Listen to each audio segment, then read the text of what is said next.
तपाईलाई थाहा हुन सक्छ फेसबुकमा हामीले कुनै पनि एड वा कुनै पनि प्रोडक्टको तलतिर मेसेजमा क्लिक गर्ने बित्तिकै हाम्रो मेसेन्जरमा अटोमेटिकली रूपमा त्यो मेसेजको जुन चाहिँ त्यो कम्पनी छ त्यहाँबाट चाहिँ हामीलाई अटोमेटिकली रूपमा एकदमै फास्टली मेसेज रिप्लाई आउँछ र हामीले त्यहाँ देख्न सक्छौं कुनै पनि प्रोडक्टको तलपट्टि त्यो मेसेन्जर अथवा चाहिँ मेसेज भन्ने अप्सनमा क्लिक गर्ने बित्तिकै त्यहाँ केही एक दुईवटा अप्सनहरू देखिन्छ र एक दुईवटा क्वेशनहरू हामीलाई सोध्न मन लागेको क्वेशनहरू चाहिँ देखा पर्छ र त्यहाँ थिच्ने बित्तिकै त्यसको एन्सर अपरजट एकदमै छिटो फाट्ले रूपमा तपाईँ हाम्रो मेसेन्जरमा आइहाल्छ। तपाईँ यसमा भ्रम नपर्नुहोस्, यति चाँडो कसै व्यक्तिले र्यान्डमली रूपमा मेसेज चाहिँ रिप्लाई गरेको हुँदैन। त्यो भनेको चाहिँ एउटा एआई अथवा चाहिँ एउटा बटको माध्यमबाट चाहिँ हामीलाई अटोमेटिकली रूपमा मेसिनले नै हामीलाई मेसेज पठाएको हो। त्यो मेसेज पठाउने बनाउनका लागि चाहिँ हामीले पहिला नै केही प्रक्रियाहरू पूरा गर्नुपर्ने हुन्छ। त्यो प्रक्रियाहरू के कस्तो हुन् त्यो हामीले सेट गर्ने प्रक्रियाहरू सिक्नेछौँ। त्यसको लागि तपाईले यस भिडियोलाई अन्तिमसम्म हेर्नु होला। पक्कै पनि योभन्दा अगाडि तपाईलाई मेसेन्जरमा अथवा चाहिँ हाम्रो फेसबुक पेजमा हामीले पोस्ट गरेको पोस्टमा मेसेजमा क्लिक गर्ने बित्तिकै अटोमेटिकली रूपमा मेसेज जाने बनाउनका लागि तपाईलाई आउँदैन, तर तपाईको बिजनेस वा कुनै पनि चीजहरू सेल गर्नु पर्दाखेरि अथवा चाहिँ तपाईले बिजनेसलाई अगाडि बढाउनका लागि चाहिँ त्यो अटोमेटिकली मेसेज चाहिँ एकदमै महत्त्वपूर्ण छ। त्यो कारणले गर्दा पनि हामीले त्यो बनाउन चाहिँ जान्नै पर्ने हुन्छ।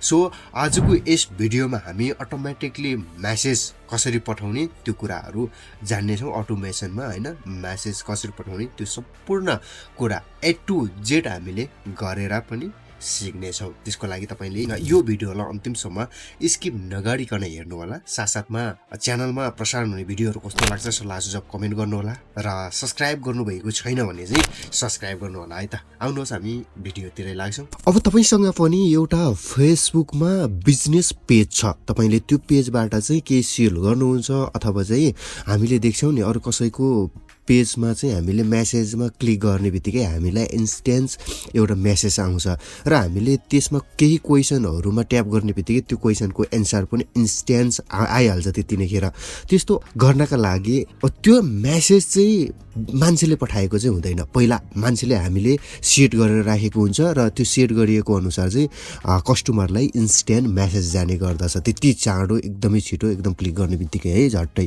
त्यस्तो बनाउनका लागि हामीले आफ्नो पेजमा पनि त्यस्तो बनाउनका लागि चाहिँ के गर्ने कसरी गर्ने त आउनुहोस् आजको यो भिडियोमा हामी फेसबुक पेजबाट हामीले कस्टमरहरूलाई इन्स्ट्यान्ट मेसेज पठाउनका लागि मेसेज सेट गर्ने तरिका सिक्नेछौँ। आज मैले यहाँ तपाईले देख्न सक्नुहुन्छ म आफ्नै अफिसियल पेजमा नै तपाईहरूलाई गरेर देखाउँछु। मैले चाहिँ यो पेज क्रिएट गरेको छु केही दिन अगाडि।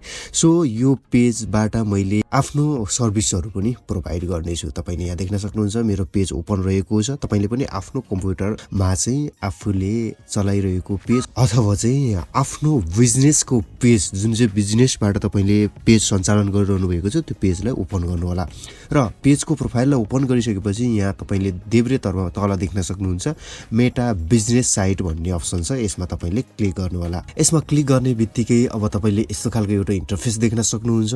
यहाँ चाहिँ तपाईले यहाँ देख्न सक्नुहुन्छ इनबक्स भन्ने अप्सन, यहाँ इनबक्समा क्लिक गर्नु होला। यहाँ देख्न सक्नुहुन्छ यहाँ चाहिँ हाम्रो मेसेज बक्स ओपन भइसकेको छ हाम्रो पेजको। सो यो मेसेजमा गएर चाहिँ तपाईले अरु ठाउँ देख्न सक्नुहुन्न।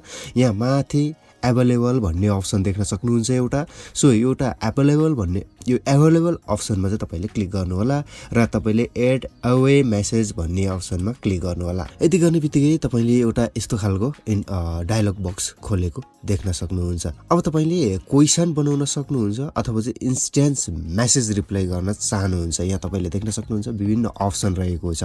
पेजमा जुन चाहिँ प्रोडक्ट अब राखेका छौँ त्यसमा तल जुन चाहिँ मेसेजको बटनमा क्लिक गर्ने बित्तिकै चाहिँ कस्टमरलाई चाहिँ एउटा मेसेज जाने तरिकाले चाहिँ हाम्रो मेसेज तयार गर्नेछौँ। त्यसको लागि यहाँ तपाईले देख्न सक्नुहुन्छ इन्स्ट्यान्स रिप्लाई भन्ने अप्सन, यसमा तपाईले क्लिक गर्नु होला। यसमा क्लिक गरिसकेपछि अब तपाईले चाहिँ यहाँ देख्न सक्नुहुन्छ मेसेन्जर, यहाँ चाहिँ तपाईले टिक चिन्ह लगाउनु होला र तपाईले जुन चाहिँ मेसेज उता सुरुमै जाने बनाउन चाहनुहुन्छ त्यो मेसेज चाहिँ यहाँ टाइप गर्नु होला। मैले चाहिँ आफूले पठाउन चाहेको मेसेज जुन चाहिँ आफूले इन्स्टेन्ट रिप्लाई गर्न चाहेको मेसेज चाहिँ मैले यहाँ टाइप गरिसकेको छु र यसलाई सेभ गर्छु। यहाँ सेभ चेन्ज भन्ने अप्सन छ, यसमा क्लिक गर्ने बित्तिकै हाम्रो सेभ भइ नै हाल्छ। अब हाम्रो चाहिँ इन्स्टेन्ट मेसेज चाहिँ आइसकेको छ।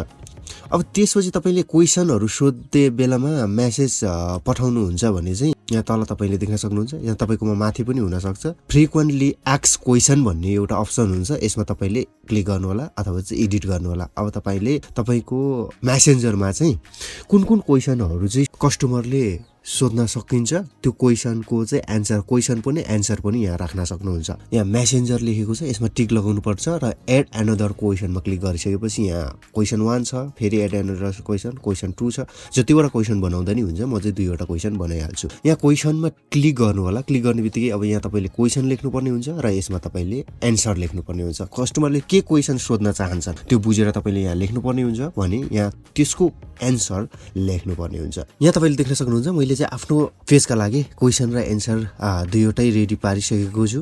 त्यसको लागि रेडी पारिसकेपछि तपाईँले पनि टाइपिङ गर्न सक्नुहुन्छ आफ्नो अकर्डिङ अनुसार। त्यसपछि म चाहिँ सेभ चेन्जमा क्लिक गर्छु। यहाँ देख्न सक्नुहुन्छ सेभ भइसकेको छ। अब यसलाई चाहिँ एकचोटि रिफ्रेस गर्न सक्नुहुन्छ। हजुर, यो पेजलाई रिफ्रेस गरिसकेपछि यहाँ देख्न सक्नुहुन्छ दुईवटै स्ट्याटस चाहिँ हाम्रो चाहिँ ओपन भइसकेको छ। अब यहाँ चाहिँ कस्टमरले हामीलाई मेसेज गर्ने बेलामा क्वेसन सोध्नका लागि पनि छिटोका लागि सोध्न सकिन्छ र हाम्रो इन्स्ट्यान्ट मेसेज पनि गइहाल्छ। अब कस्टमरहरूले हामीलाई यस्तो तरिकाले चाहिँ मेसेज जुन चाहिँ यहाँ मेसेज लेखेको छ, यहाँ मेसेजमा क्लिक गर्ने बित्तिकै चाहिँ यहाँ देख्न सकिन्छ यस्तो खालको कस्तो यो चाहिँ हामीले अघि जुन चाहिँ क्वेसन र एन्सर गरिएको थियो त्यो क्वेसन एन्सर चाहिँ यहाँ देखाइसकेको छ।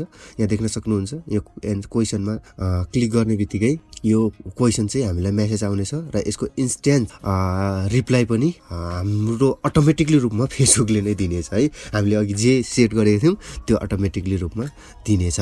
र त्यसको साथसाथमा चाहिँ यहाँ मेसेजमा क्लिक गर्यो र अरू कुनै मेसेज लेख्यो भने चाहिँ हाम्रो अघिको जुन चाहिँ देख्न सक्नुहुन्छ है, यसरी चाहिँ हामीले फेसबुक पेजमा आफूले चाहिएको मेसेजहरू चाहिँ सेट र इन्स्ट्यान्ट रूपमा चाहिँ त्यो मेसेज चाहिँ कस्टमरहरूसँग जानेछ।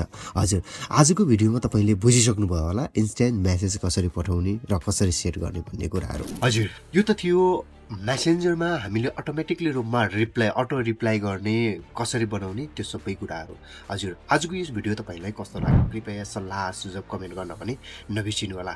यस्तै टेक्नोलोजी सम्बन्धी भिडियो, ट्रेडिङ सम्बन्धी भिडियोहरू हेर्नका लागि यस च्यानललाई अझै पनि सब्सक्राइब गर्नुभएको छैन भने सब्सक्राइब गर्नुहोला र तपाईँहरूले यो भिडियो अलिकति पनि राम्रो लागेमा आफ्नो साथीहरूलाई फेसबुक अथवा जुनसुकै प्लेटफर्मबाट पनि सेयर गर्न सक्नुहुन्छ। साथसाथमा भिडियो राम्रो लाग्यो भने एक लाइक अवश्य पनि गर्नुहोला। आजलाई हामी छुट्टिन्छौँ।